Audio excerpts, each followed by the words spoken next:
Good morning.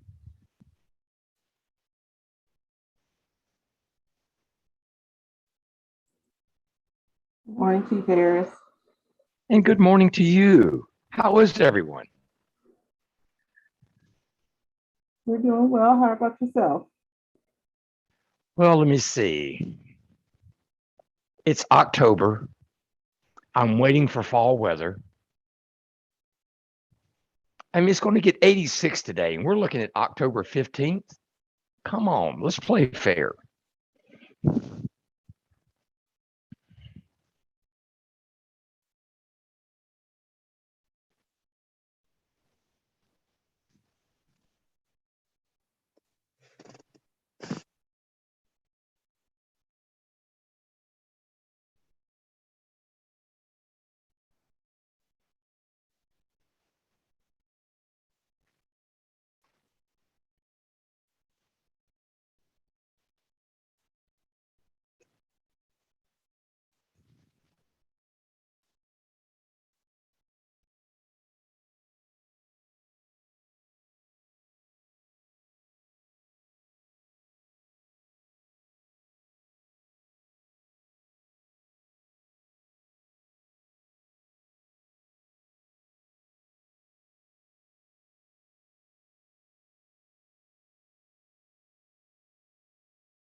No, I can't, because I didn't get that the first time. Sharice. Sharice. Oh, goodness. Yes, ma'am. Yes, I did something silly here. I mean, I'm still on, and I normally know this, but anyway, I got out of full screen to increase my volume, and now I can't get back to I'm looking at view options, but I can't get back to full screen, and I have been able to do this in the past. So what am I doing wrong? Let's see. Or should I just leave and start over?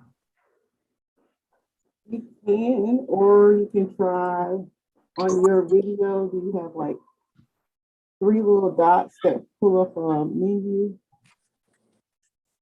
Okay, we'll do that. Yeah, I see. Yeah, I see those 3 dots, of course, and I see the stop video. I see all of that, but It doesn't bring you up the option for spotlight. please do this. I don't know what the problem, because, oh, it's that little square, but it's hidden behind view options. That's normally what I use. It's the little square behind that, but now I don't see it. Well, we have time if you want to log off and log back in real quick. Okay, let me do that. Yeah, let me do that.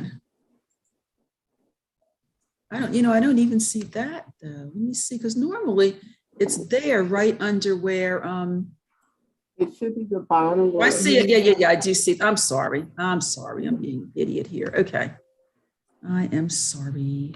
Okay.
All right.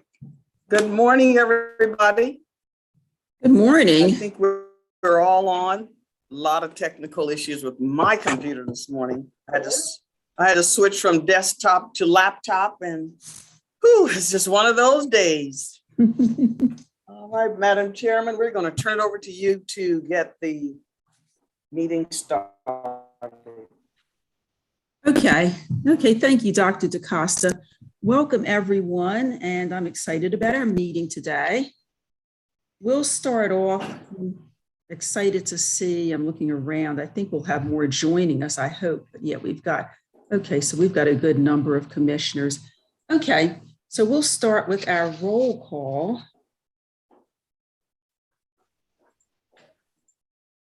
Okay, Chief Bill Harris, Present. Dr. Lamont Flowers. Present. Aaron McGill present. Mr. Juwan Ayers. I see him connecting to audio, okay. Michelle Law Gordon.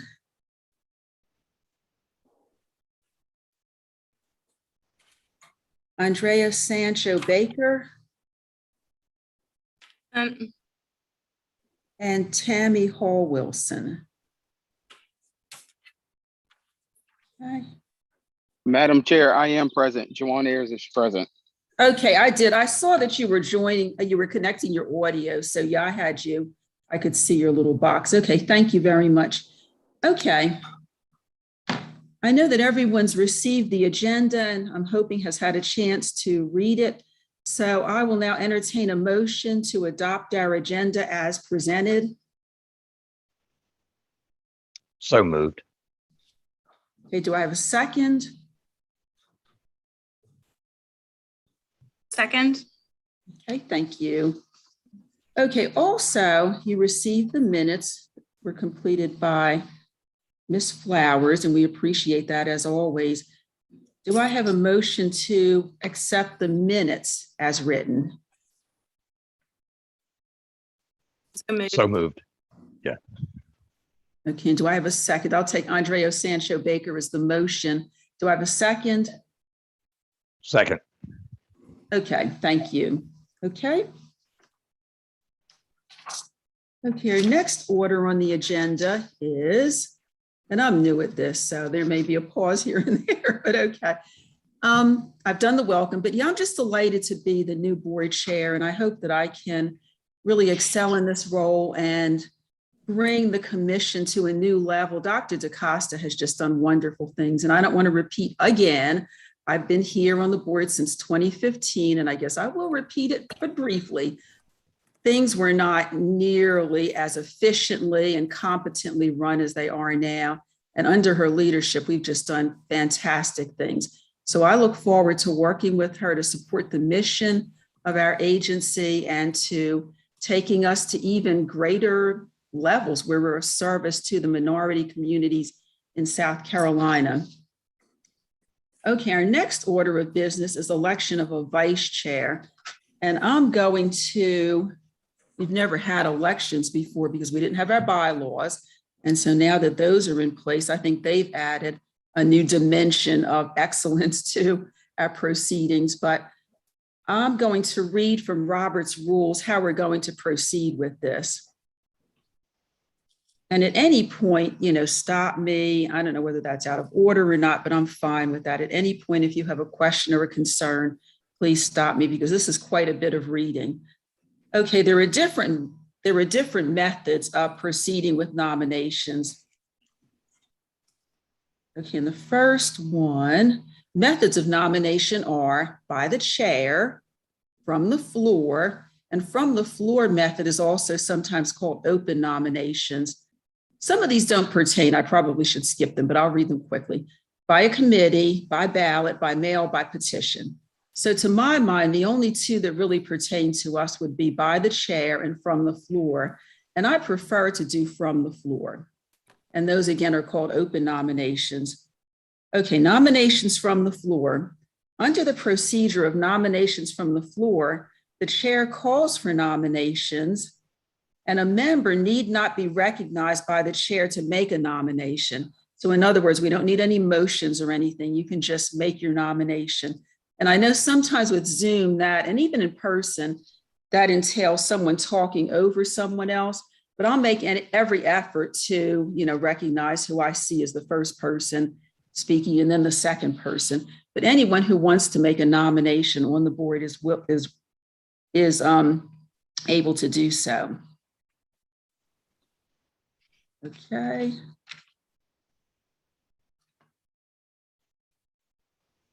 This is Tammy. If nominations are to be made from the floor, the chair calls for them by saying, nominations are now in order for the office of, in this case, vice chair. And that would be as follows. The member would say, I nominate Commissioner blah, blah, blah. And then I would respond, Commissioner blah is nominated. Are there any further nominations? Commissioner Wilson, you had a comment? Excuse me. Oh, no, that's fine. I thought I heard her and I kind of paused because. No, that's fine. I would just want to get clarification. And I think as I was listening, you made that distinction that I was going to ask further, but you're fine. You can proceed. Thank you. Okay, but really at any time, I'm fine with this. So, because I want this to be clear and I want it to be fair. Okay, and I'm flipping through my bookmarks here to make sure that I cover everything. Okay, and then once we have, and we can have as many nominations as you want to entertain, when it appears that no one else wishes to make a nomination, the chair again asks if there are any further nominations, and if there is no response, she normally declares that nominations for that office are closed without waiting for a motion to that effect. But I'll give that plenty of time. I don't want there to be any question about fairness or inclusiveness, so. Okay, just two more little tabs here. When there is more than one nominee for a given office, the candidates are voted on in the order in which they were nominated. When the nominations have ended, the chair repeats the nominations and continues. And that would proceed as follows. As many as are in favor of Commissioner for vice chair, say aye. Those opposed say nay. Then the ayes have it, if I can see that there's a majority there, and Commissioner is elected vice chair. If the noes are in the majority, the wording is, the noes have it and Commissioner is not elected. Those in favor of Commissioner B, the next nominee, say aye. Those opposed say no. Recording in progress. As soon as one of the nominees receives a majority vote, the chair declares him or her elected, and no votes are taken on the remaining nominees for that office. Okay, and then last note, if only one person is nominated and the bylaws do not require that a ballot vote be taken, the chair, after ensuring that, in fact, no members present wish to make further nominations, simply declares that that nominee is elected, thus affecting the election by unanimous consent or acclamation. Okay, so at this time, and once again, we don't need a motion, but at this time, the floor is open for nominations. I nominate Commissioner Sancho Baker. Okay, we've got a nomination for, let me get the wording here. I want to be precise with this. Commissioner Sancho Baker is nominated. Are there any further nominations? I nominate, this is Tammy Wilson. I nominate Commissioner Flowers. Commissioner Flowers is nominated. for the position of vice chair. Are there any further nominations for the office of vice chair? I'm not sure how this works, and I appreciate the nomination by Chief Harris, certainly. I had intended to nominate Commissioner Flowers as well. I appreciate the nominations. I had actually intended to vote for Satchel Baker, Commissioner Satchel Baker, for this wonderful honor. But I do appreciate the support. I relaying my intentions to you as well. Thank you. Okay, well, this is not in the script, but I think we have two fine candidates. And this is really unusual that they each think so highly of each other that they intended to vote for that other person. And I'm not quite sure, there's nothing here, of course, for that, that unusual eventuality. So,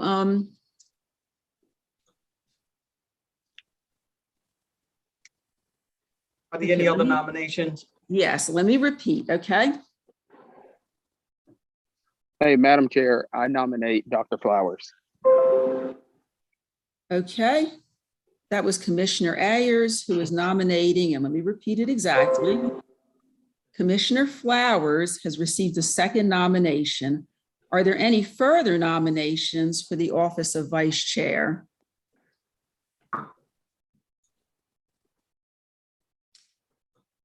I actually would like to nominate Commissioner Joanne Ayers for the position as well, if possible. Yes. And again, I really appreciate the opportunity and the nominations, no question about it. And at the present moment, though, I have some choices to make regarding the next level. I have been nominated as well at the governor's office level, and I am at the moment considering my options as I move forward with the whole process and things of that nature. And so I'm still in the decision-making phase of my process with the commission, and as I move forward, but not just the commission, as I move forward professionally and things of that nature. So it's a set of broader concerns that I have right now at the present moment with regard to my career at large. And so wanted to acknowledge that as well, that this has really nothing to do primarily with the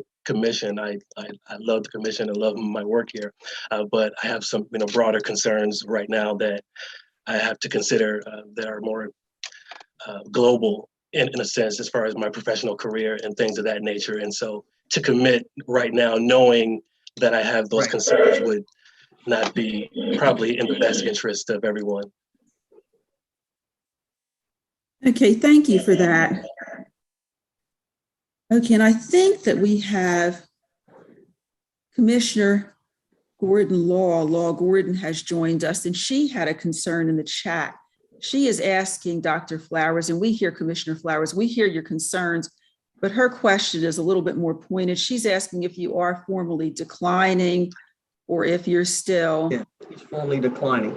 Yes, okay. yes. I formally declined the nomination. Okay, so we're removing Commissioner Flowers' name from the nominations. Okay, thank you.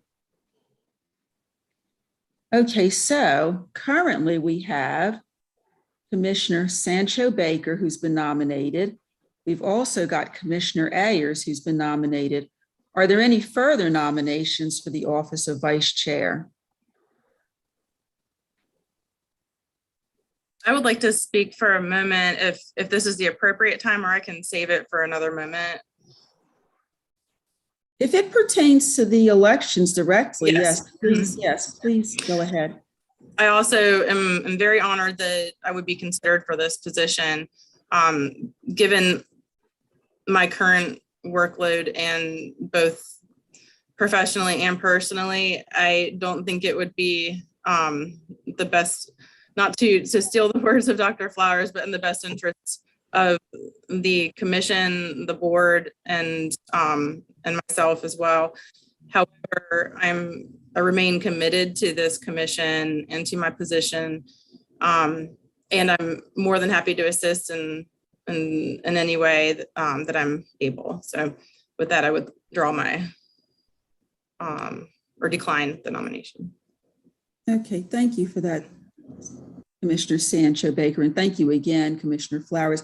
I appreciate your honesty, and you know that we think very highly of both of you, your work ethic, the professionalism and experience you bring to the board. And we certainly, in your case, Dr. Flowers, I don't know how much, I don't want to pin you down on anything. We certainly hope you remain a board member because we really do value your expertise. And just having declined Commissioner Sancho Baker, we also really value your expertise. And I'm so pleased that you extended that offer to still remain active and help in any way, even if you were not officially elected vice chair, which you were declining. Okay, so this makes things a lot easier. Flipping through to get this correct.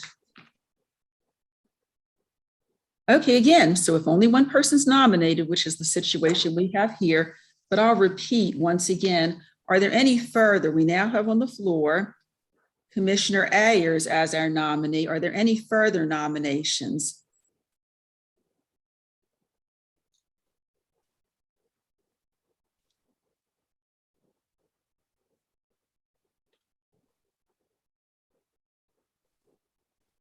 Okay, having heard, and let me check the chat here to make sure, okay. Having heard no other nominations,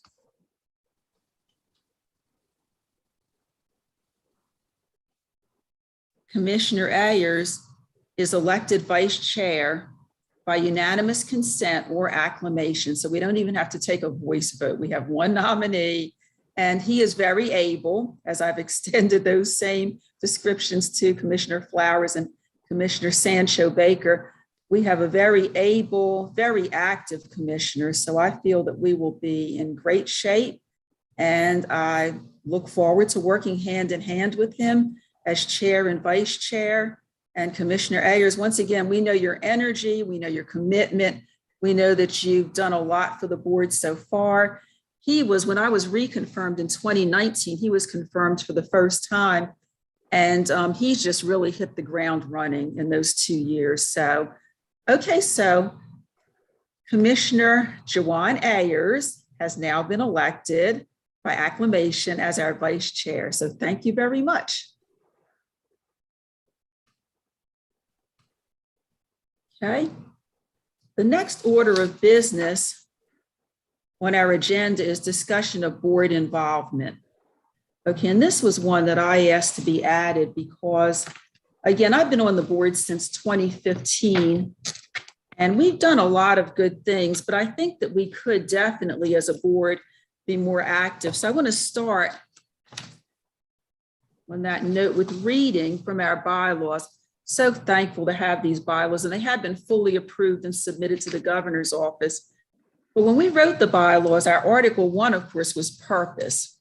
And I'll just read from the bylaws. The purpose of the CMA Board is to provide guidance and oversight to the South Carolina Commission for Minority Affairs in its effort to study the causes and effects of the socioeconomic deprivation of minorities and multicultural communities in the state, and to implement programs necessary to address inequities confronting minorities and multicultural communities in the state.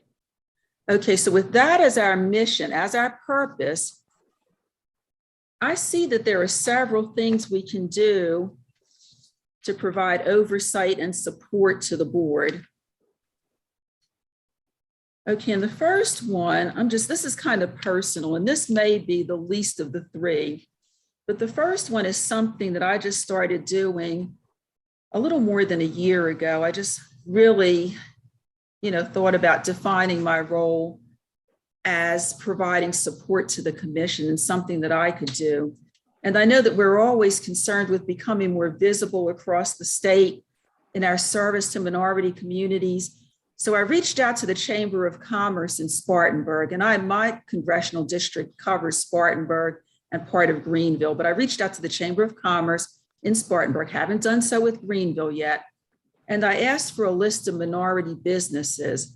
And when they gave me that list, my intention was to format it into a group email so that whenever I got information, and I have gotten quite a bit of it in emails on grants, on training opportunities for small business owners, on loans, just various things, just guidance in general, guidance and support. So that's what I've been doing since, and this probably was last summer of 2020. So that's when the first wave of COVID was at its height. And there were a lot of offers for PPE equipment, lots of offers to help support minority businesses. And of course, we know from following the news, a lot of minority businesses were shut out because they didn't have good relationships with banks. They didn't have that solid history of a relationship with a bank. So some of them were shut out anyway, but at least this gave them access. So I've been doing that since last summer. And I do want to mention that in converting, I am not a technology native given my age, but in converting it from a list to an email list, I had to get help from my son. And so I approached Dr. DaCosta with the idea of presenting this to the entire board, that maybe more of us could do this. And you don't have to limit it to small businesses in your community. It can be any organization that you think can help disseminate some of the things that the CMA is doing, some of the information that we provide. And I don't want to cite specific members of the staff, but in particular, as chief of staff, Brenton Brown has sent out numerous emails about grant opportunities for small businesses, training opportunities. Since he's been on, Mr. Brockington has, Ms. Haddad has, and various other people on the staff have. But anyway, my son helped me format it so that it was a group list. But anyway, so I've been doing that ever since. And I've gotten a lot of good feedback from small business owners. And in one case, my thought at first was, well, they're probably getting this on their own from other sources. But in one case, when the window opened for a grant for PPE, my local Chamber of Commerce person who was assigned small and minority businesses called me to find out when the window was opening. And I had to call Brenton to find out. But what I'm saying is that they do value this, and we really are providing a service by doing this. But with regard to the technical part of it, if any of you, and you're probably a lot more adept with technology than I am, but if any of you hit that snag when you're converting from, an Excel chart of the contacts to email, to a group email, I checked with Dr. DaCosta, and she said that Mr. Orozco or Miss Bell would be of help with that. And I personally checked with Sharice Bell, and she said, yes, she'd be glad to do that. But I see that as a good way for us to be more involved and to be of service to our minority communities. And as I said, that one was maybe the least of the three that I've got down here. But the other one is that in my new role as board chair, I've been talking quite a bit with Catherine Fanning, who is over the commission for agency salary heads and for evaluations of agency heads. And I've become aware that the evaluation process of our executive director is a lot more detailed than I realized. So that's another way the board is actually supposed to be participating in that pretty closely. We should be evaluating Dr. DaCosta's performance with regard to the goals she set on her evaluation. We should be evaluating those quarterly. And, now that the Delta is still raging, I know, but I intend to go down. I intend to attend as many of the staff meetings as I can. They're held on Tuesday mornings at 10 a.m. So I plan to do that virtually, but I also plan to travel to Columbia at least quarterly and sit down with Dr. DaCosta and go over the goals she set for the year and just see if we're on target for meeting those goals. So that's a biggie. That's something that we should all be doing. And as chair, of course, I'll take the lead in that along with Commissioner Ayers, who I know visits the office frequently anyway. But I certainly invite and encourage, and it is in the evaluation process that the entire board should be participating in that.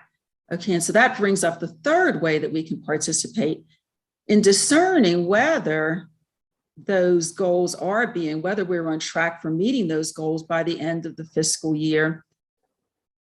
The emails that we get on group activity, and I had it written here, it's not really called group, the staff reports. Dr. DaCosta forwards staff reports to us. And starting this month, the 1st of October, she said that she would do that every other week. So we should be getting 2 weeks worth of staff reports, you know, halfway through the month. We should be getting 2 per month. Please read those, you know, react to them, please read those. And that's a way of seeing, okay, are we keeping pace with the MOUs that and she didn't necessarily target a number, but are we keeping pace with reaching out to local agencies, organizations, you know, community, religious organizations, whatever, are we small businesses, are we reaching out to them and establishing MOUs so that we are on track for meeting our goal for the end of the year as far as broadening our reach? Are we on track for, you know, the various other goals that she set? Okay, and I know that I sent those to all of the commissioners. You all got the goals that Dr. DaCosta set for the agency for this year. So those are 3 ways that I see us. And one of them, again, is just my personal response to how can I better serve the agency? The other 2 are actually mandated by the state. You know, those are things that we absolutely should be doing. Okay, questions or comments? Commissioner McGill, did we approve the agenda and vote on the minutes? We did, yes, we did. Okay, because I missed it. I don't know where I was. I was sitting here, but I don't remember doing it. You're fine, yes. Okay. And I just didn't want to miss. I just didn't want to miss a step because it has to be in the minutes for today. Okay, I see it. I see where you were asking that. Yeah. Okay. All right. McGill? Yes. Well, Chief Harris made a motion, Commissioner Sancho Baker seconded, but the full commissioners did not say yay or nay. Okay, I'm sorry, and thank you for that, Ms. Bell. Okay, so that would have been on the agenda and the minutes, is that correct? Yes, ma'am. Okay, well, let me back up then. Okay, and I am sorry, and I welcome any help. I'm new at this. I've served on boards. I've never served as a chair, so my feelings are not hurt at all. Please help me with this. Okay, so let's back up. So we had a motion and a second for the approval of the agenda. All in favor of that motion and second, the motion to approve the agenda, signify by saying aye. Aye. Aye. Okay, and I'll just call the roll with this. Okay, let me start over again though. So Commissioner Harris, do you approve the agenda? Yes, I motion to approve the agenda. Okay. And I believe Sancho Baker, you seconded it. Okay, so Commissioner Flowers, do you approve the agenda? Yes. Okay, thank you. Okay, Commissioner Ayers, do you approve the agenda? I approve. Thank you. Commissioner Wilson, do you approve the agenda? Approved. Okay, Commissioner Law Gordon, do you approve the agenda? Yes. Okay, and I don't know whether I could have done this 2 for 1 in the first place, but let's follow the same procedure for the minutes. Okay, so Commissioner Harris, do you approve the minutes? Okay, I see him nodding. Okay, Commissioner Flowers, do you approve the minutes? Yes. Okay, Commissioner Sancho Baker, and you may have made the motion, Commissioner. Okay, I get an approval from her. Okay, Commissioner Ayers, do you approve the minutes? I approve. Commissioner Wilson, do you approve the minutes? Approved. Okay, and Commissioner Law Gordon? Yes, approved. Okay, thank you. Okay, wonderful. Okay, so we'll move on then. So we've gotten down to the point on our agenda where we're ready for, and let me back up just a minute. Does anyone have anything to say, question, concern, comment on that discussion of board involvement?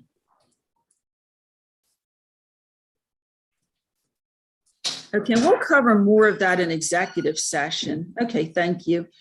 Okay, so on our agenda, we're now at the point of hearing our executive director's report.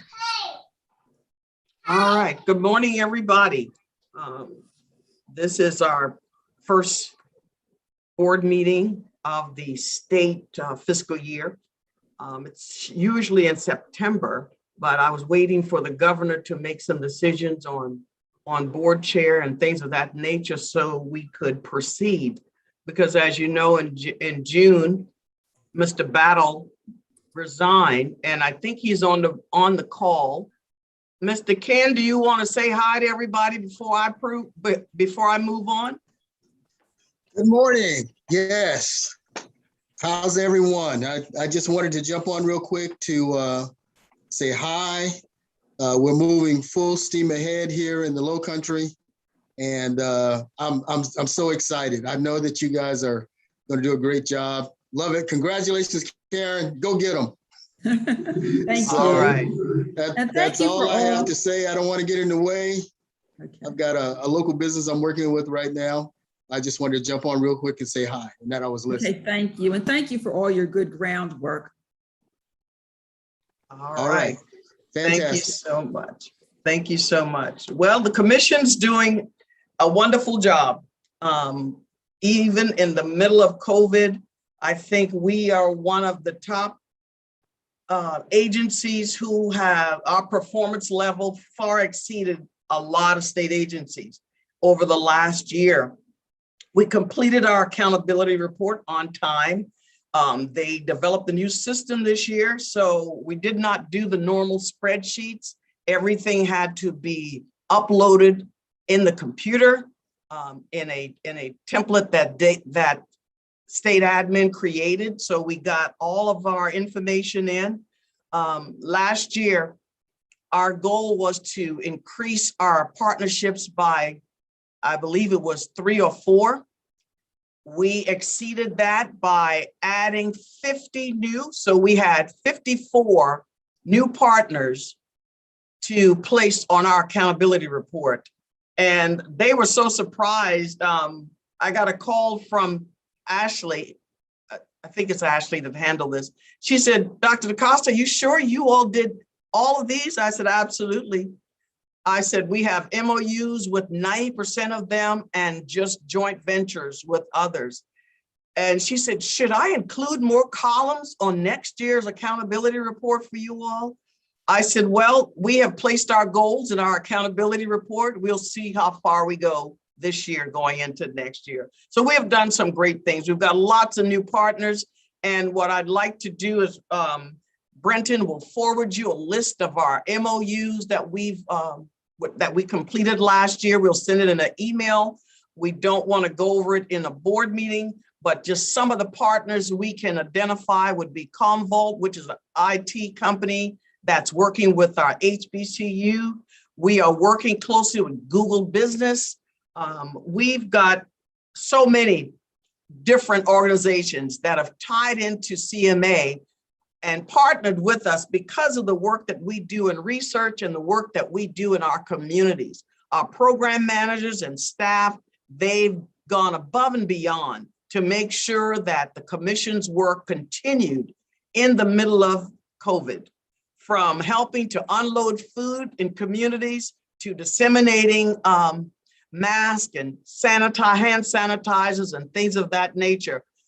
We have just been actively working. It's as if this office wasn't impacted by COVID, but we worked despite the pandemic. And we had some folks who got the virus, but they're doing well.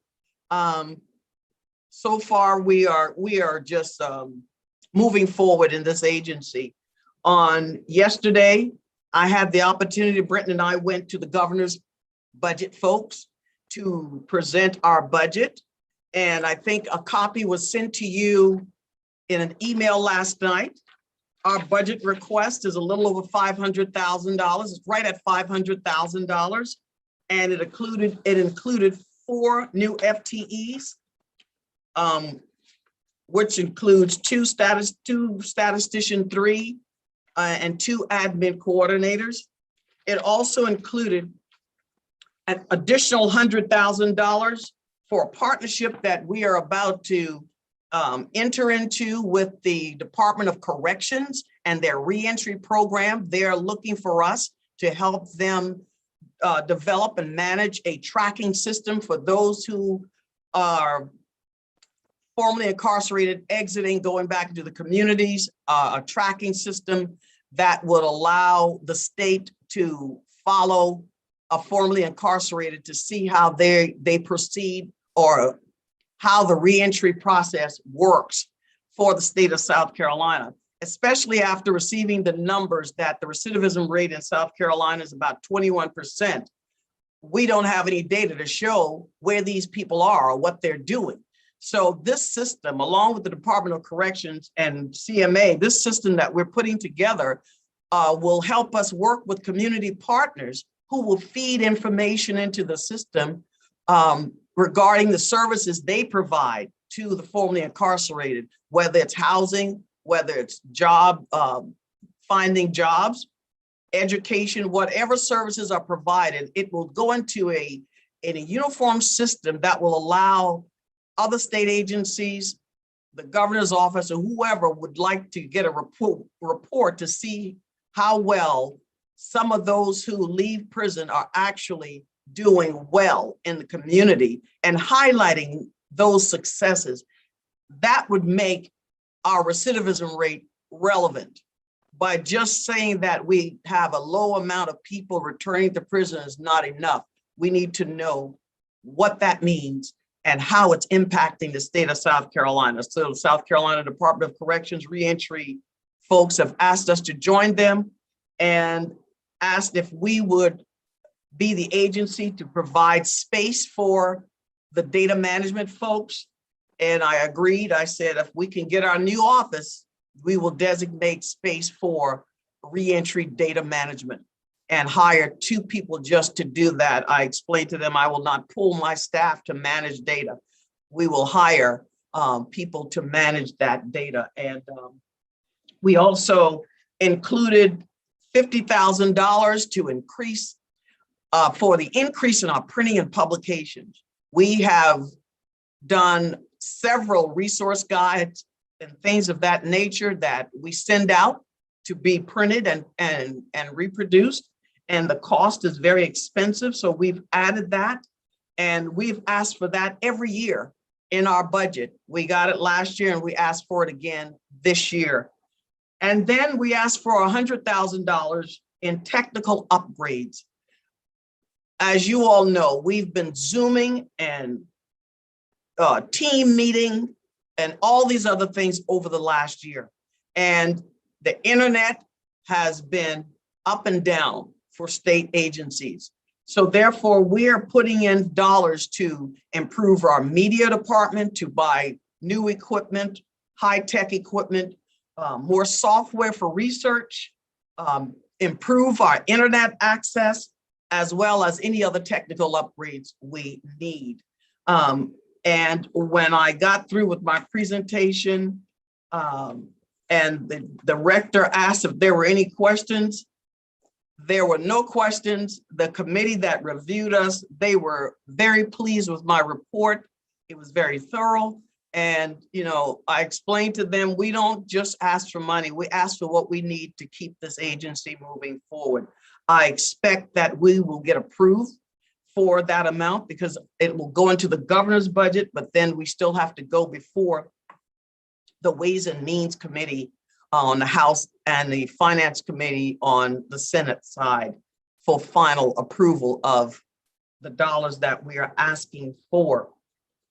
Now, when we go before Ways and Means, we will send notices out. Any commissioner who'd like to sit in on those hearings, you are more than welcome. We just need to know in advance because we need to give them the names of who will be in the room because they may do it in person. Last year, they did a combination of in person as well as virtual. I'm going to let my staff do some talking this morning. I have the best staff in the state of South Carolina, and I will always say that I will always go to bat for them. They are the reason why this agency moves forward. I set the tone. I am the leader, and I guide, and I encourage, I advise, I give my opinion. I help them to shape their thoughts and their ideas, and I allow them to be as creative as they want to be, so long as they're in line with the mission and the vision of this agency, because that's what makes an agency effective and efficient. Not me dictating what they need to do, but allowing them to bring their ideas and bringing it to life. So we're going to hear from Anthony Brockington. Anthony is our small division person. After that, we'll hear a little bit from Dr. Robert Fenton, who heads our research division, and I will come back after Dr. Fenton. All right. Thank you so much, Dr. DaCosta. I want to say good morning to our distinguished board chair, Ms. McGill, and to the remaining board members, our distinguished board members as well. Good morning. I want to give you a few updates regarding the small and minority business division, and also good morning to our CMA staff here as well. In June, we had actually held our first advisory committee meeting for the small and minority business division, which was not new to this agency, but we wanted to establish the framework for moving forward to provide support to small and minority businesses across the state. And we knew that the advisory board council was a critical part in that. So we currently have 17 active members on that council right now who are ready, willing, and able to serve. In September, we actually celebrated our National Small Business Week. It was a collaboration with CMA and the SBA where we actually conducted 2 business sessions to support small and minority business owners. We've partnered with the Apprenticeship Carolina, which is a program that offers apprenticeship to individuals who are in high school and also in the technical college system. We recently conducted an interest survey to our small and minority businesses to see who would be interested in having an apprentice at their business to learn that trade and that skill that impacts the economic business ecosystem in the state of South Carolina. We know that as a critical partnership to fill those hard to fill positions across the state that we're experiencing right now, and that partnership is going well. We're currently in the early stages of pursuing a rural and business development grant for several counties that we will be writing. We're in the very early stages of that. We know that a lot of small and minority businesses in our rural counties have closed. So what this grant is actually going to do, we're going to be able to provide technical assistance and training, and even possibly some small grant opportunities to those businesses as well to help keep their doors open. As an agency, we've also continued our partnership with the South Carolina Association for Community Economic Development, which is better known as SCCMA. We've partnered with them, and we're in the process and have written the Community Navigator Grant. We're actually waiting on the results from that. We should be hearing from them hopefully before the end of this year to see how that grant is going to be funded and the amount that we will receive. With that partnership, CMA, we're going to serve as a spoke in the wheel to provide some services to small and minority business owners. Currently, I'm serving on the committee with the SC Low Country with the Minority Small Business Development Grant. This is a grant that is available in 4 counties, which is Beaufort, Collington, Hampton, and Jasper counties. Actually, on this past Wednesday, we began the process. We received actually 80 applications right now, and we've reviewed our first set, and we're going to be concluding the reviewing and scoring those applications by rubric by the October 27th, and those awards will be awarded to those grantees in December. There's a second round that's going to be coming up at the beginning of January as well, where we'll do another set of applications and review them as well. As Dr. DaCosta mentioned earlier, through a collaboration and initiative by our project manager, Ms. Alana Grant, we were able to do 5 business courses with Grow with Google, and we're continuing that process as well. Recently, we did an introductory meeting with SC Commerce, where our program managers were allowed to see what SC Commerce does, and SC Commerce was allowed to see how intricate with our program areas that we're involved with them. We recently signed a MOU with DISA, and we're currently researching and identifying minority artificial intelligence companies, and we're making that referral to them to see how they can impact the state of South Carolina as well. And finally, as you mentioned earlier, Ms. McGill, we've actually contacted our local and county chambers across the state and added them in our minority business directory as a part to be able to send them information on different grants and other opportunities and trainings that we have available. One of my staff members, Ms. Margaret Tillman, actually helped me in that process, and we actually contacted over 100 county chambers across the state. That concludes my updates for the Small and Minority Business Division. Are there any questions? I just want to make a comment. Yeah, thank you for that wonderful presentation. And I made a note to myself to ask you to please email me a copy of your presentation because I was feverishly taking notes, but not quickly enough. But I know that you were compiling that directory, and I reached out to my list of people to be included in that and gave them the template. But I'm glad that you're, taking that initiative to reach out. So thank you very much. Thank you, ma'am. Dr. Fenton. Good morning to the Board of Commissioners. Thank you for being with us.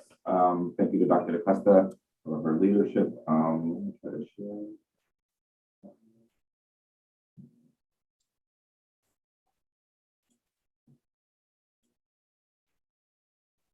Did that come up well?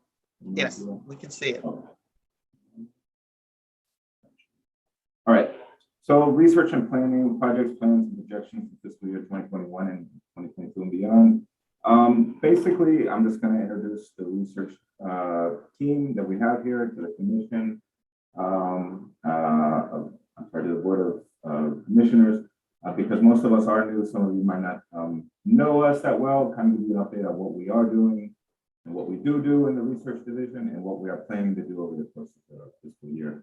CMA's Research and Planning Division, as per the mission and vision of the Commission for Minority Affairs, empirical research fundamentally grounds all of the activities for each of the program areas at the Commission, basically by informing program areas and external stakeholders and officials in state government, as well as the citizenry on the state of the socioeconomic disparities confronted by South Carolina's various minority communities.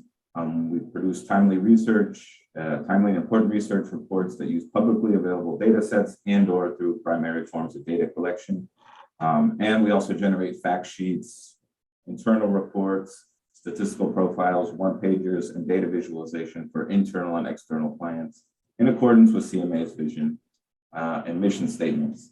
Our current staff, for those of you who don't know, we have a new social science research analyst, Ashley Hannah Williams, who joined us, I think, about 2.5 months ago. And we have an intern who began with us, I think, about 3 weeks ago, Mateo Pierce Mosquera, both of whom are contributing immensely to the research division. We've been able to increase our output and our capabilities quite substantially. And I am Robert Fenton, the Director of Research and Planning. And as Dr. DaCosta mentioned, we're looking forward to expanding some of our ranks. So we can be able to complete other research projects that we have planned, and also to sort of flesh out in more depth some of the ones that we're currently working on. So the main projects that we have as a research division on a yearly basis are the state statistical profile and the program area statistical profiles. These are required publications that I'm currently in the process of renovating, at least the state statistical profile and its output, aesthetics, the information to be more in compliance with the mission of the CMA, as far as like identifying the socioeconomic disparities confronted by, and also evaluating the causes and effects of those socioeconomic disparities that are confronted by South Carolina's various minority communities. This is an annual document that compiles the most up-to-date data on social and economic indicators for the state's minority communities. And particularly this year, we're going to look at a thematic exploration of variables associated with socioeconomic differences that builds into a general model that can be applied to target policy interventions and provide estimates for intervention effectiveness. So we'll have chapters on housing, chapters on employment, chapters on educational attainment, and then look at how possibly different interventions into each of these areas can affect or reduce, better said, socioeconomic disparities confronted by various minority communities that we have here in the state of South Carolina, particularly the four program areas that we have reach in the CMA.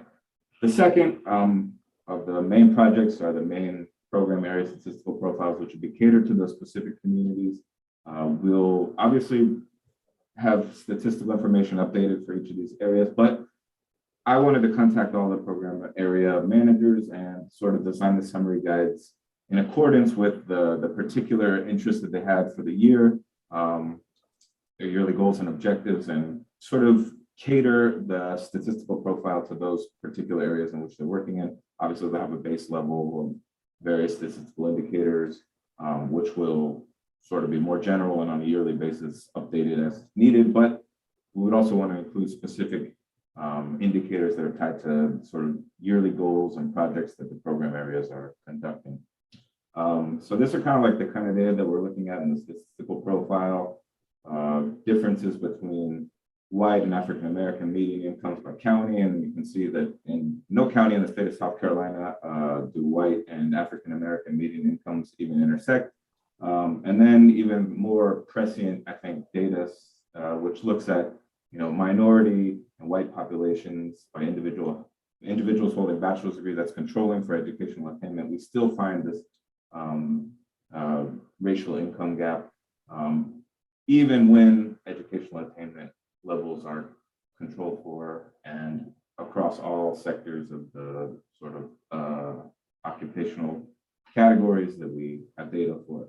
I think obviously these are important indicators for us to develop policies and projects and outreach for, but that's kind of what we do in research on a yearly basis. On the same level, we also have these side projects that we work on.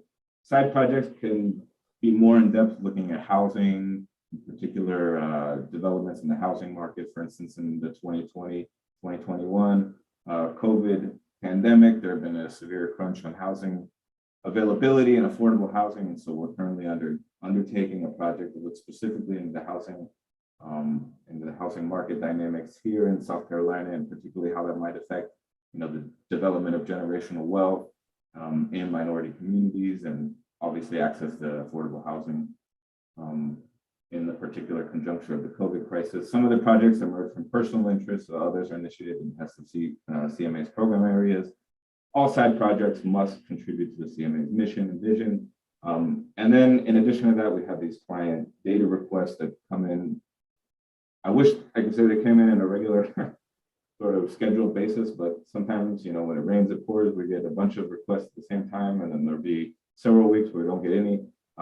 So sometimes we're working crazily to get all the requests out, but for the most part, the requests are looking for specific information for more specific localities. Charleston, Berkeley County, Hispanic population that are 18, I had a request for a few weeks ago, and then last week I had a request for linguistic and Hispanic communities in the Tri-County Charleston area, which I was able to produce some maps for and get that data out in a relatively short order.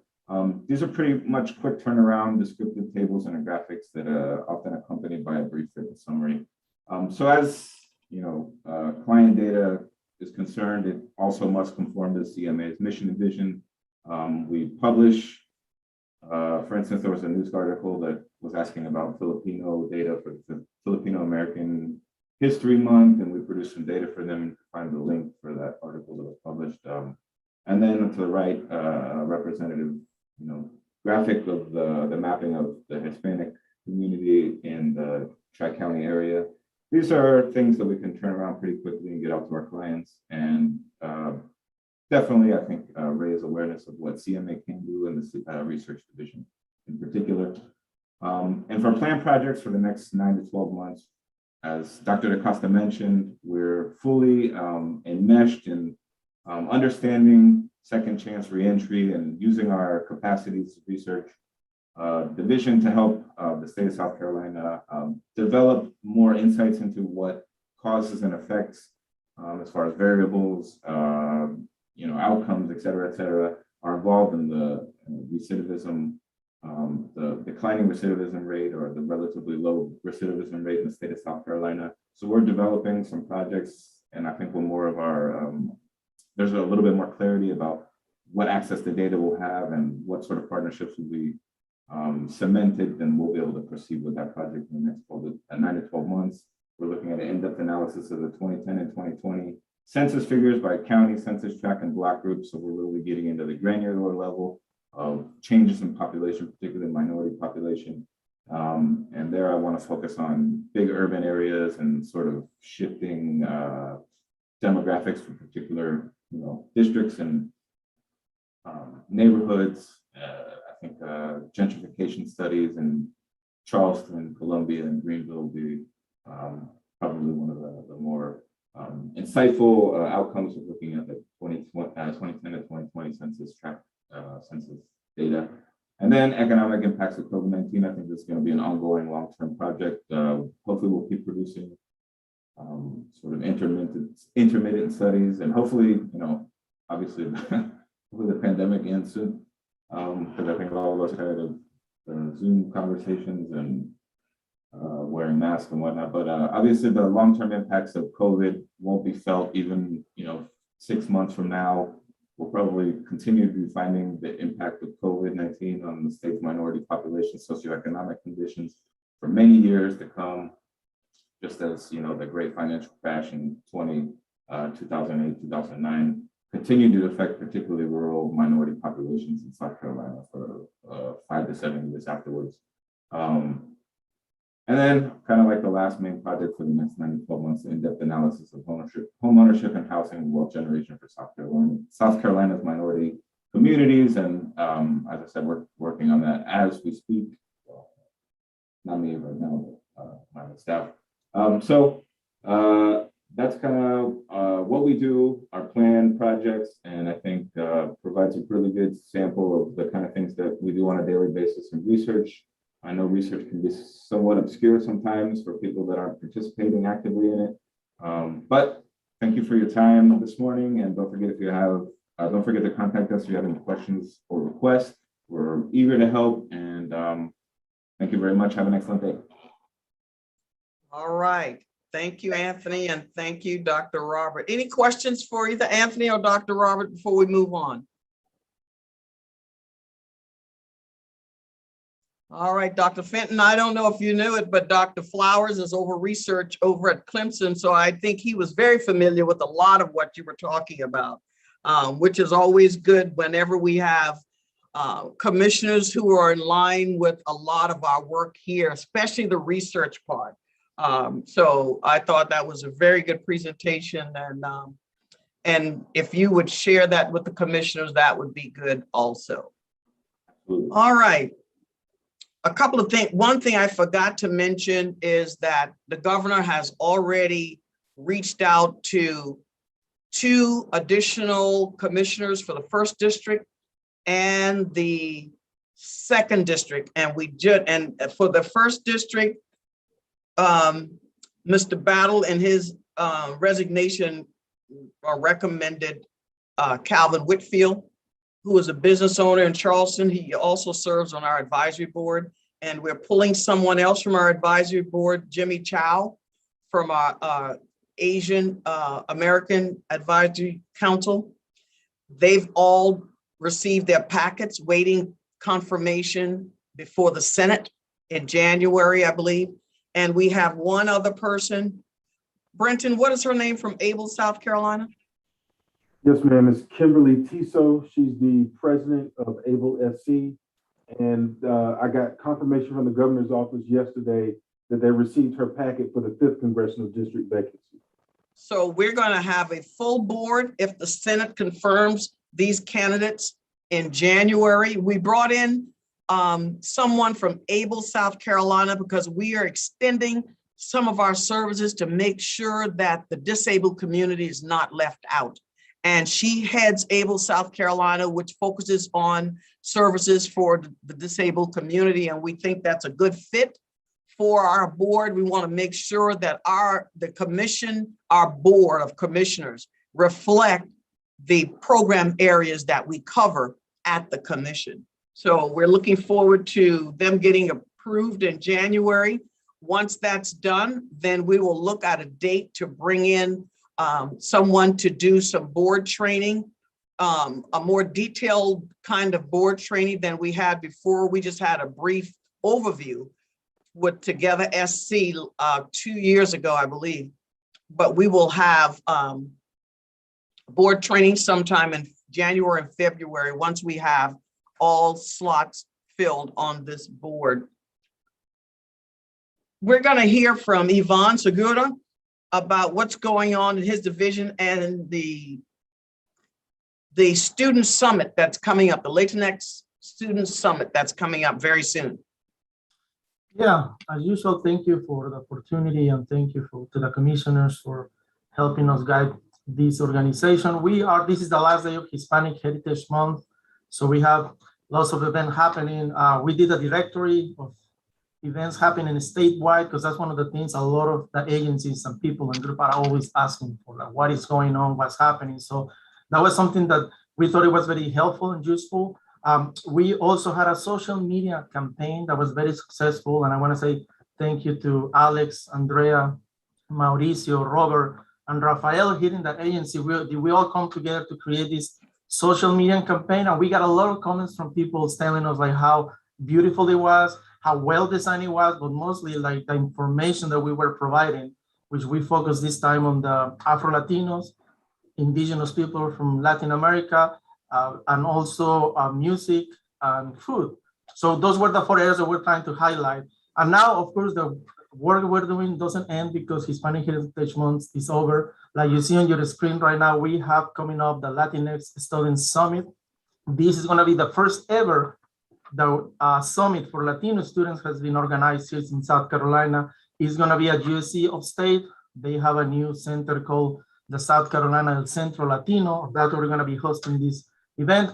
And this came from the idea we've been in communication with young individuals, with students, young professionals. And one of the things that we heard from them, from the surveys that we're sending them, was that they lacked that sense of belonging, that they felt sometimes that there were not other students like them, going through the same situations like them.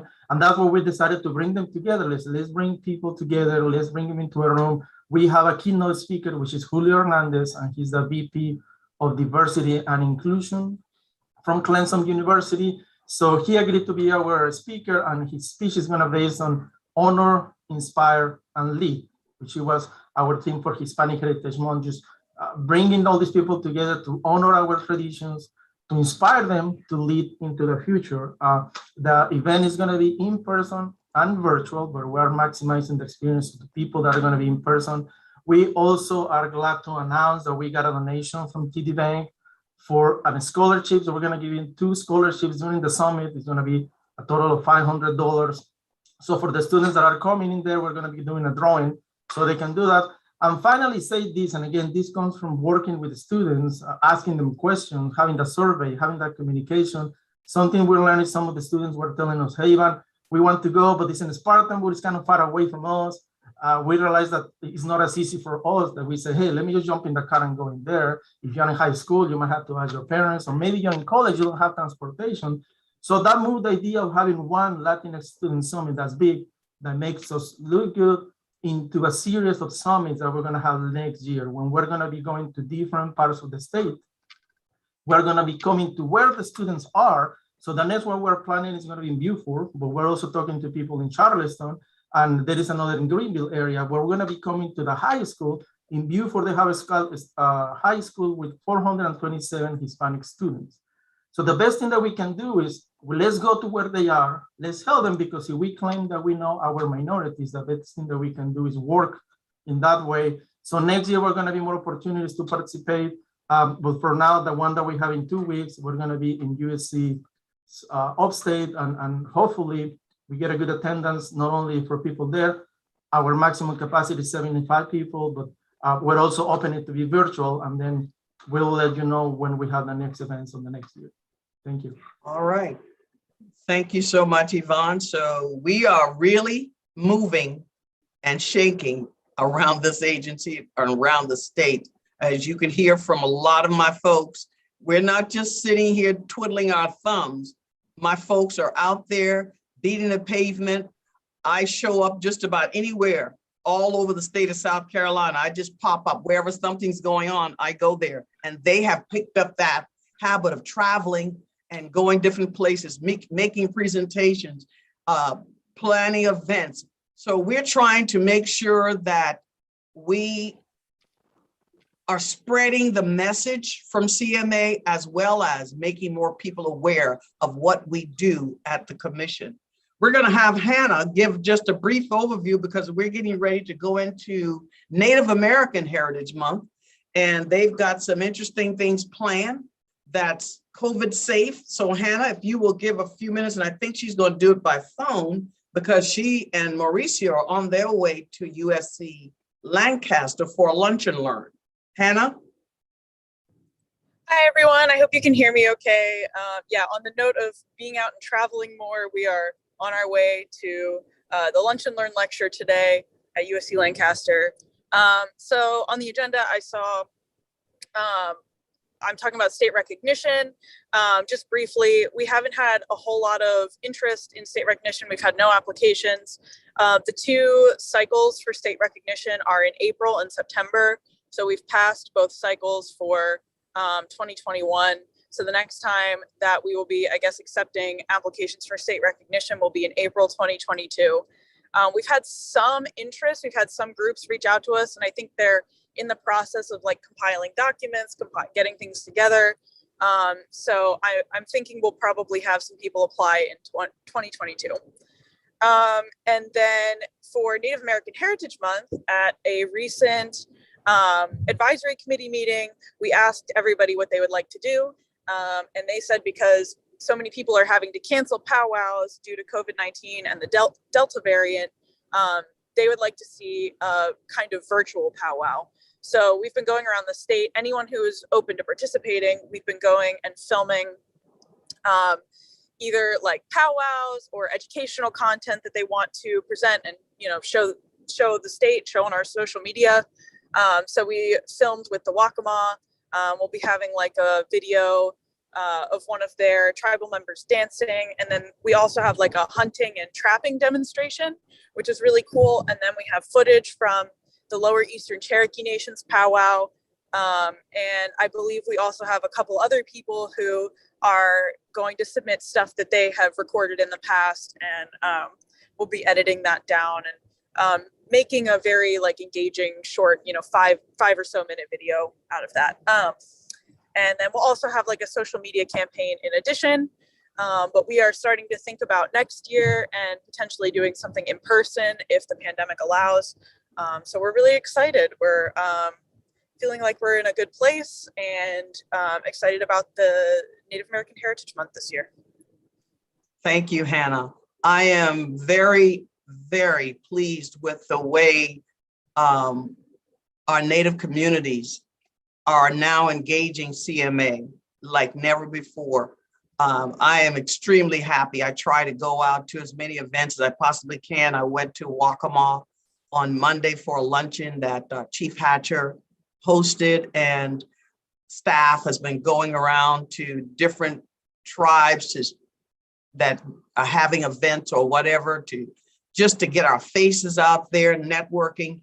And really, we're getting calls from tribes I didn't know existed in South Carolina. That's a good sign. That's a very good thing. And we're doing our research to see how we can help them get state recognized. We are still working with a few tribes who are still interested in trying to get federally recognized. It's a task, and going the normal route could take 10 years. Going the congressional route could take up to 2 years. So we're trying to work with our members of Congress to try and help them to achieve those things if we can. But we're limited as a state agency. We can only connect them and try to find support for them on the federal level in order to push them through for federal recognition. Speaking of recognition, we've got a couple of champions in the commission. Yvonne just received the highest international award given by the Mexican consulate. And before I really mess the name of the award up, I'm going to have Yvonne tell us the award and tell us the significance of this award. From what I gathered, it's as high as the governor's Order of the Palmetto in the state of South Carolina. So that says a lot about Yvonne and the work that he does. Yvonne, if you could tell the commissioners a little bit about that award and how they shocked you. They didn't even tell us that they were giving Yvonne this award. He got notice of it maybe a day before, and they swore him to secrecy. He could not tell us that he was the recipient. Yvonne? Yeah, the Mexican consulate has been providing services from North Carolina and South Carolina for the last 25 years. And then they call me because I've been asking them, like, you need to do, they have an annual celebration for the Mexico Independence Day. And they never done that in South Carolina. So they finally called me and say, hey, you know, we're gonna do it in South Carolina. After 25 years, we're gonna go down there. And I didn't know that part of the plans for that was that there is an award called the Oatley Award. Oatley. That roughly translated into the path, or he who forges the path. And this is the highest distinction that the Mexican government gives to Mexicans living abroad. So this comes directly from Mexican government. The way they explain to me is like the Congressional Medal of Honor given to Mexicans that are not living in Mexico, and is bestowed because of community work or a life of service to the Mexican community and the Latino community outside. It was a great honor. I mentioned before that I attended several meetings. When you're in the meeting, you have all these community leaders, and then they say, hey, it is an Oatley, and there is one person that has given that distinction. So now I've gotten that. Like I say, Dr. Da Costa told me, why you didn't tell me this was happening? Because they told me a couple of days before the Independence Day celebration, and then they told me because of protocol and because this is coming from Mexico and this is the way it should be done, you cannot say anything to anybody. Because then a few people then told me like, well, you should have said something. Like, no, that's a protocol. It has to be announced during the ceremony. It has to be a ceremony of Mexico independence. But that's the word that I got, and I'm very humbled by the recognition, and I'm very humbled that it is being mentioned everywhere now. And, you know, Yvonne is, and I don't know if you all saw the clip. I think Channel 19 did the clip interviewing him. He has taken this division to the ultimate. We have such an aggressive, progressive Hispanic division. And you heard what plans for the future. It is growing. Now it is, I feel that I have to learn Spanish. I feel like that should be something that, even if I can only say good morning, good evening, or how are you, or the meeting is called to order, I think that it's becoming familiar with the language is going to be critical for me. And that's a personal thing for me. And so I'm going to be working with that, because it shows how the commission embraces culture, which is something that you will not see in any other state agency in the state of South Carolina, not like it's done here. And we want to be that model agency for other state agencies to know the importance of embracing culture, understanding more about the culture of people who are in this state, because it's going to be very important over the next 10 years or so. We're going to be a country that's browning.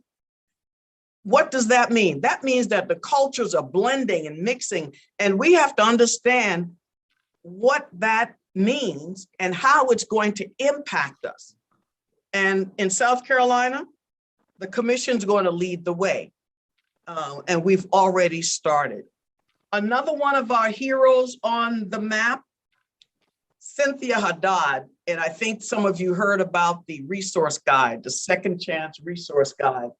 The resource guide has traveled around the state to the point where we have to print more copies. We sent copies to the General Assembly. The governor's office got 5 copies. We have state legislators wanting copies to disseminate among their constituents who handle services for the formerly incarcerated. This is a resource guide. I gotta get my light to come back on for some reason. These motion lights are crazy. This resource guide consists of any and every kind of resource available to the formerly incarcerated in the state of South Carolina. It is broken down by counties. It is broken down by the kinds of services, anywhere from housing, transportation, you name it, it's in that guide. And it's updated every week with new organizations who are providing services to the formerly incarcerated. And now when the Department of Corrections saw the resource guide, they knew that they had to partner with us on their future ventures for reentry. So we want to salute Cynthia also for her work on spearheading and getting that guide completed. That was a 2-year venture that she and staff worked on. It's labor of love. I think just about everybody in this agency contributed something to that resource guide. And we are certainly happy to have it. And someone that's not on our recognition, we have a movie star. He made the cover of a magazine in Charleston, Alex Tova. If we can put his cover up, he looks like a model, and he's not allowed to leave the agency to go to modeling school either. There he is. What a picture. I've asked Yvonne to get the article translated in English to send you all a copy of it. So from the very youngest in our agency to the more seasoned people in my agency, we are all adding to the value of the Commission for Minority Affairs like never before.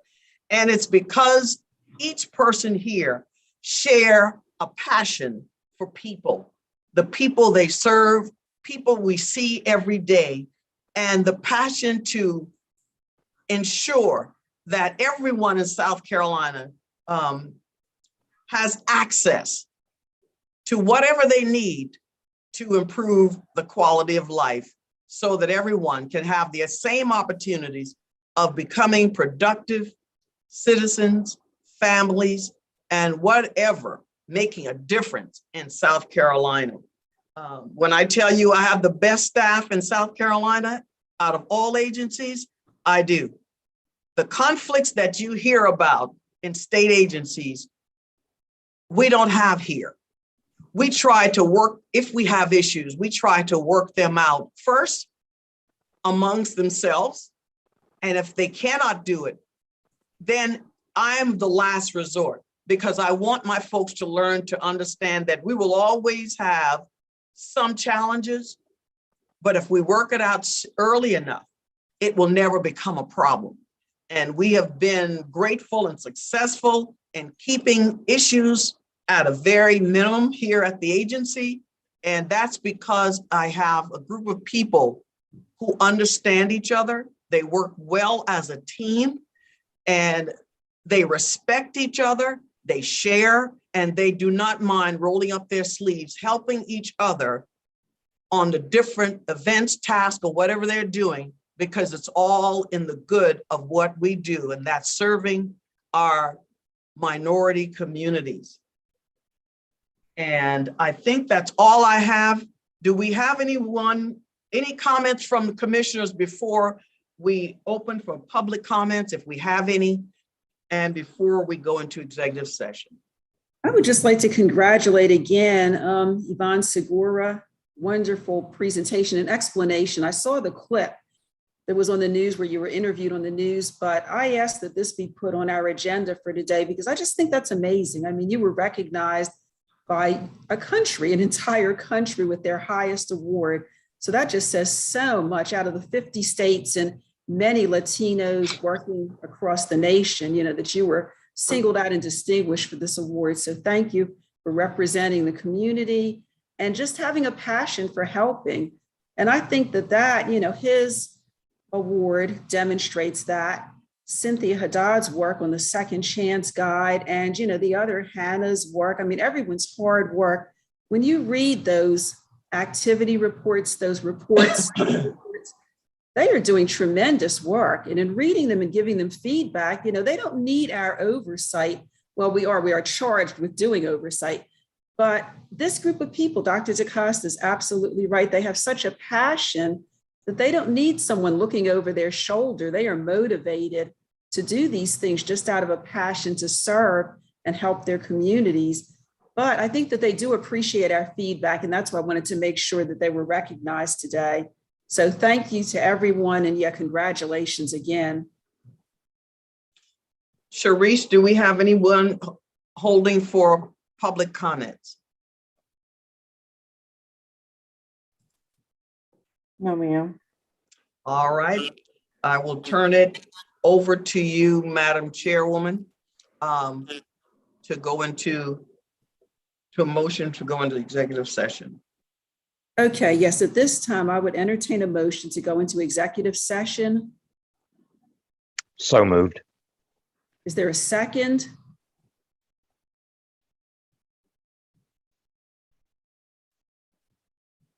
A second to go into executive session? You're muted. You're muted, Andrea Sancho Baker. Second. Sorry, I was just gonna say, do we need to specify a purpose for executive session? Okay, if so, yes, I'll be glad to do that. In the executive session, our topics are executive director evaluation and salary. Those are the two. And then we'll reconvene to open session, and our action item is to discuss whether or not to have the next meeting in person or virtual. But yes, for executive session, our two purposes are executive director evaluation and the executive director's salary for the next fiscal year. Thank you. Sure, and I'll second that motion then. Okay, all in favor? Aye. All opposed? Commissioner McGill, can we do a roll call so we can make sure we have an accurate vote count? Sure. Okay, all in favor of going into executive session? Commissioner Flowers? Yes. Commissioner Sancho Baker's already signified, I believe. Okay. Commissioner Harris? Yes. Okay. Commissioner Ayers? Yes. Okay. Commissioner Wilson? Yes. Commissioner Law Gordon? Yes. Okay, we will now enter executive session. Ms. Bell has been gracious to set this up for us in a breakout room. She will let you know when you're in your room. Okay, thank you.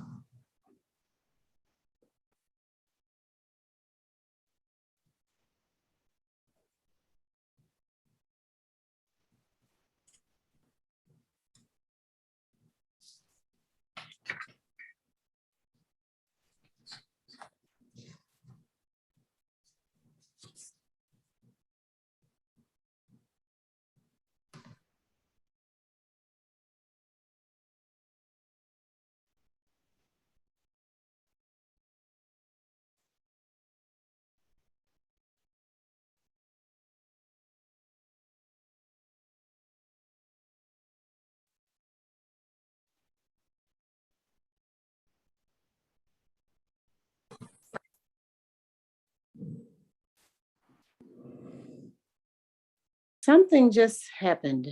Yeah, it just kicked me out. It kicked me out. It Yeah. said you'll be, okay. It just returned us to the main. It did. Is that what was supposed to? No, I don't think so. No, ma'am. Okay. No, The ma'am. option Hold of on. returning after. Okay, I'm joining again. I'm gonna join again. Okay. I think if we do this, if we have all staff who will log off of the call.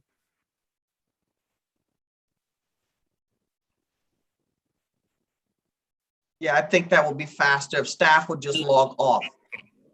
Yeah, only the ones that need to join executive session should join. It gives you a message to join.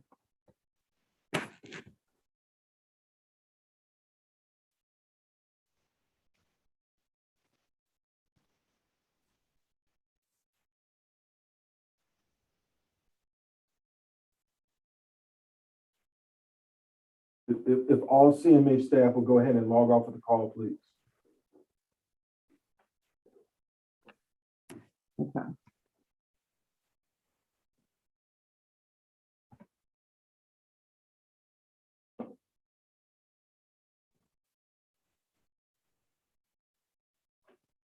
Tim and Yvonne, if y'all go ahead and log off, please. All the commissioners are in the breakout room. Okay, all right.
It worked. It did. Yep, we're here. Sharice, you're a magician. Well, Now you all have tried something new. We might have lost a few coming back. Yes, the breakout room was closed. We don't have Wilson or Law Gordon. Okay. Okay, so we've got everybody. Okay. Okay. Dr. Flowers is here. He is. Okay. Okay, good. Okay. So we're all here. Okay, there's just one more item that I would like for us to consider, and this is under the action items. When we sent out the agenda for this meeting, Commissioner Ayers was requesting that we have this one in person. And when I talked with Dr. DaCosta, she said that involves some steps, that she was willing to do that, but it involves finding a meeting space large enough so that we can socially distance. And then also my concern was that it also involves that travel time be factored in. You know, so many of us are now working from home, and of course Zoom allows us that opportunity to not factor in the travel time. So having said that, we agreed that we would table that for this meeting, but that we would, you know, consider it during this meeting for the December meeting. So. Before you go any further, Commissioner Chair, I got to get used to saying Chairwoman. We are doing a staff retreat in December. And we are hoping to do it on a Thursday and end it on a Friday with the board meeting. And we're looking at going to Brooklyn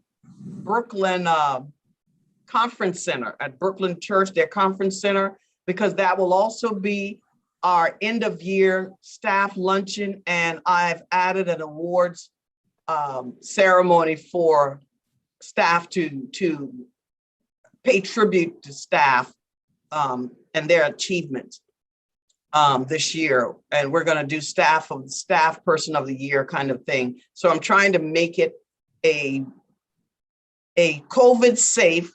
That's why we're not inviting any outside.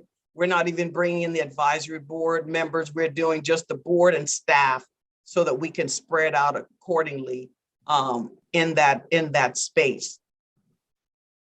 And Sharice, what's the date of the retreat? It's December 2nd and 3rd. That's a Thursday and Friday. Okay, Thursday, Friday. Okay. December 3rd.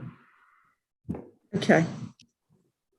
So if that's good for, you know, if the board's good with doing the board meeting the second day of the retreat and being a part of the staff recognition,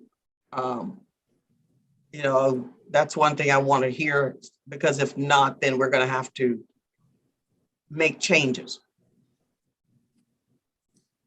I think that's sounds a like great an excellent idea. Yeah, I think so. I echo Commissioner Law Gordon. I think that's an outstanding idea. And I know we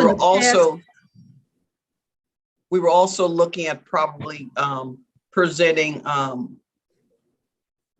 Ken Battle with some kind of plaque from the commission as a former chairperson or something, because I think he had, I don't know how many years with the commission now, because he came under Nikki Haley.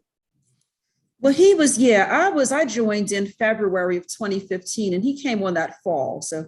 Oh, you came in before he did. Okay. Yeah, I came in, yeah, just a few months. I mean, okay, like a half year maybe. So yeah. So those were the things we were thinking about doing, making it a staff training retreat and then board meeting, and end it with a holiday lunch and award service ceremony for staff. I really like that idea. I know in the past our December meetings have always been celebratory, and I really have enjoyed that. Yeah. Yeah. So I think that's an excellent idea.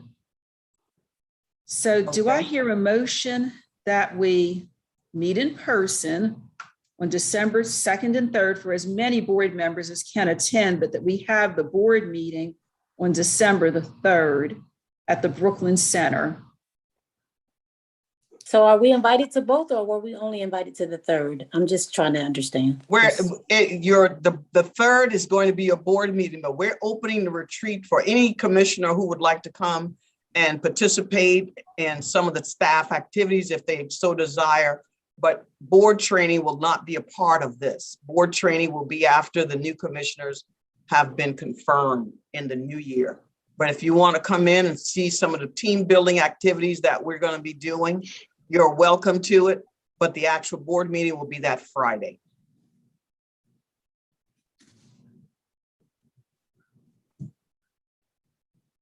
Okay, so do I hear a motion that we have our board meeting in person at the Brooklyn Center, December the 3rd, but in conjunction with that, as many as can attend from our board on December 2nd also for the staff recognitions? I know that's wordy, but. Staff retreat. The retreat is that. The staff retreat. Okay, that's wordy, So but if moved. I can hear a motion, thank you. Yes. Is there a second? Second. Okay, thank you very much. All in favor? Hi. Yes. Aye. Aye. Any opposed? Okay, well, thank you very much. And I know that concludes our agenda, but are there any other concerns, questions? If you would want to, well, we could do it in December, pick the other dates for future board meetings. And I thought we were going to talk about whether or not you wanted to do it more frequently or if you like the quarterly meetings. Oh, okay. That we normally do the second Friday in the month as far as the dates. And I know in the past we've considered having them more frequently, and then we ended up settling on the quarterly. Is that something we can give some thought to and take up at our December meeting? Absolutely, absolutely. Okay. Because Okay. we can rotate. We can do the quarterlies. We can rotate with Zoom for certain ones and in person if time permits or what have you. So that's something that can be discussed in December. Okay, that sounds good. Yeah, I think we've all gotten spoiled with the Zoom meetings, but this has been great attendance and great discussion. This has been wonderful. So thank you to everyone. All right. And as far as the procedures, I'll get it all together. So You're doing a great job. Yeah, Oh, it's thank it's you. always I a agree. learning. It's a learning experience being in that seat. So don't worry. Next year, this time you will be going through it like you wrote the rules. well, No, thank you did an you. excellent job. Excellent. Thank you so much. Thank you. I think we got a lot accomplished. So thank you again. Okay, well then I will entertain a motion for the meeting to be adjourned. Motion to So adjourn. moved. In a second. I will second since, Okay, thank you. yeah, there is it. Okay, well, everyone enjoy this nice fall weather. It's another beautiful day here in DC. I'm gonna go out to the park with my granddaughter. So the joy of being retired. Okay, thank you so much. Bye. Okay, bye-bye. Bye. Thank you all. Have a good day. Thank you. You too. Thank you.